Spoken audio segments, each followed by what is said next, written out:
নমস্কার বন্ধুরা, আমি পূজা কুকিং অ্যান্ড ব্লগ চ্যানেলে আপনাদের সবাইকে স্বাগত। তো আজ আমি চলে এসেছি আবার একটা নতুন নিরামিষ রেসিপি নিয়ে। এই রেসিপিটি গরমের দিনে খেতে খুবই ভালো লাগে আর শরীরও অনেক ভালো থাকে। তো আজ আমি নিয়ে চলে এসেছি ঝিঙে আলু ও ডাঁটার নিরামিষ রেসিপি। তো চলুন কথা না বাড়িয়ে রেসিপিটি শুরু করা যাক। তার আগে আপনারা যারা আমার চ্যানেলে নতুন আছেন তারা অবশ্যই আমার চ্যানেলটি সাবস্ক্রাইব করে পাশে থাকুন আরও অনেক নতুন রেসিপি পেতে। তো প্রথমে আমি ওভেনে কড়াই বসিয়ে দিয়েছি আর কড়াই গরম হয়ে গেছে। এখন কড়াইয়ে দিয়ে দেব পরিমাণ মতো সরিষার তেল। তেল গরম হয়ে গেছে আর এখন আমি দিয়ে দেব 5 ফোড়ন। তারপর আমি দিয়ে দেব কেটে রাখা আলুগুলো।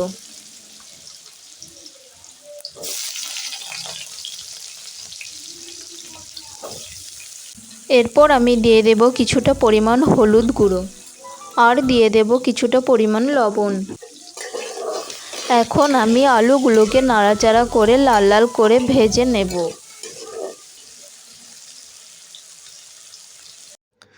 তো এখন আমার আলুগুলো কালার চেঞ্জ হয়ে গেছে এবং খুব সুন্দর ভাজাও হয়ে গেছে। আর এখন আমি দিয়ে দেব চিড়ি করে রাখা 3টে কাঁচা লঙ্কা আর দিয়ে দেব একটা মিডিয়াম সাইজের কেটে রাখা টমেটো।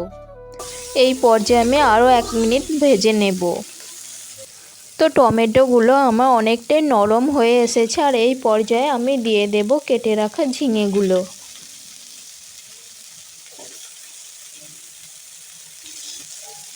তো এখন আমি ঝিঙেগুলো ভালোভাবে ভেজে নেব।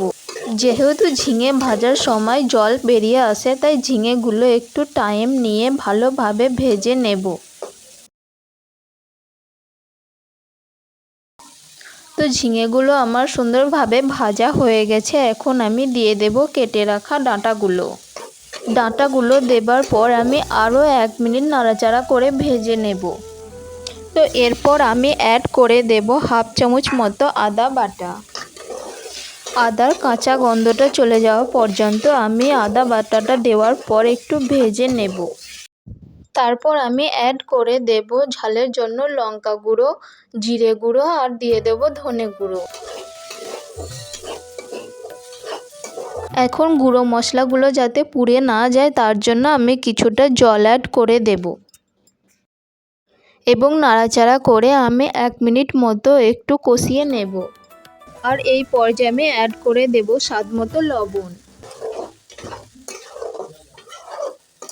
তো মশলা আমার কষানো হয়ে গেছে। এখন আমি অ্যাড করে দেব জল।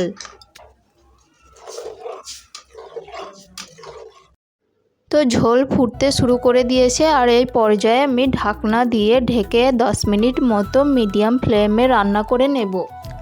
10 মিনিট হয়ে গেছে, এখন আমি ঢাকনা খুলে নেব।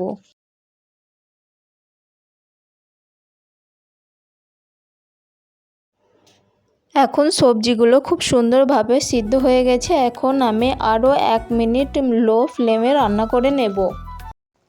ঝোলটা আপনারা আপনাদের প্রয়োজন মতো রাখতে পারেন।